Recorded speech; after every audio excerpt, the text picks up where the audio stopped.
Barlı Budapeşt sabahından herkese salam. 9-6 korporativ iş günümü bugün benimle birlikte geçirək. Səhər oyanan kimi vitaminlərimi qəbul edirəm və yarım saat ərzində evdən çıxmalı olduğum üçün tələsik hazırlaşmaya başlayıram.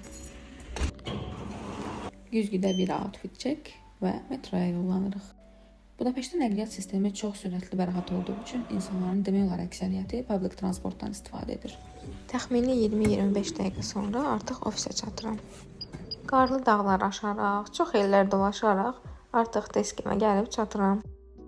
Üzümdəki iş eşqini, necə həvəslə kompüteri açdığımı məncə hamımız görürük. Tək səbir asqırdığıma görə günümün necə uğurlu keçəcəyini məncə təxmin edə bilərsiniz. E-maillərimi yoxladıqdan sonra isə Hər səhər yarım və ya 1 saat çəkən iclasımız olur. Burada komanda ilə catch-up edirik, progresimizi bölüşürük və ya problemlərimizi həll yolu tapırıq. Mətbəxə keçib kofe içməyə qərar verirəm. Azərbaycandan canım podruqam sürpriz edib mənə qoğal göndərmişdi. Buradan bir də ona təşəkkür edirəm.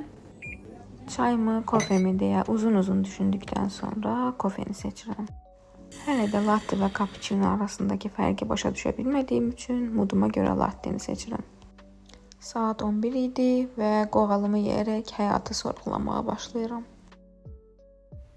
Əlbəttə ki, gördüyüm hər güzgüdə outfit check etməyi unutmuram. Saat 12-1 arası bizdə lunch break olur. Bugün də seçimim ən sevdiyim yeməkdən yana oldu. Hər dəfə yeni bir şeylər izləyəcəm deyib, amma yenə də milyonuncu dəfə aşqılımlıya baxmağı seçdiyim üçün özümü təbrik edirəm. Yeməkdən sonra yenə vitaminlərimi qəbul edirəm və biraz dincəlməyə çalışıram. Təsadüfdən bugün bütün kolleqalarım bu qarlı havada mənim kimi yanlış qərar verməyib evdən işləməyi seçdikləri üçün bugün ofisdə yalnız başınayım. Oturaq işin mənfi tərəfi isə 20'li yaşlarda bel və boyun ağrısı ilə qarşılaşmaq deməkdir. Gün sonu üz ifadəmdən necə yorğun olduğum məncə yetərincə hiss olunur. Bir korporativ iş gününün də sonuna çatdıq. Əgər sizə Macaristanda iş və yaşam maraqlıdırsa, kommentlərdə görüşək. Özünüzə yaxşı baxın. Hələlik.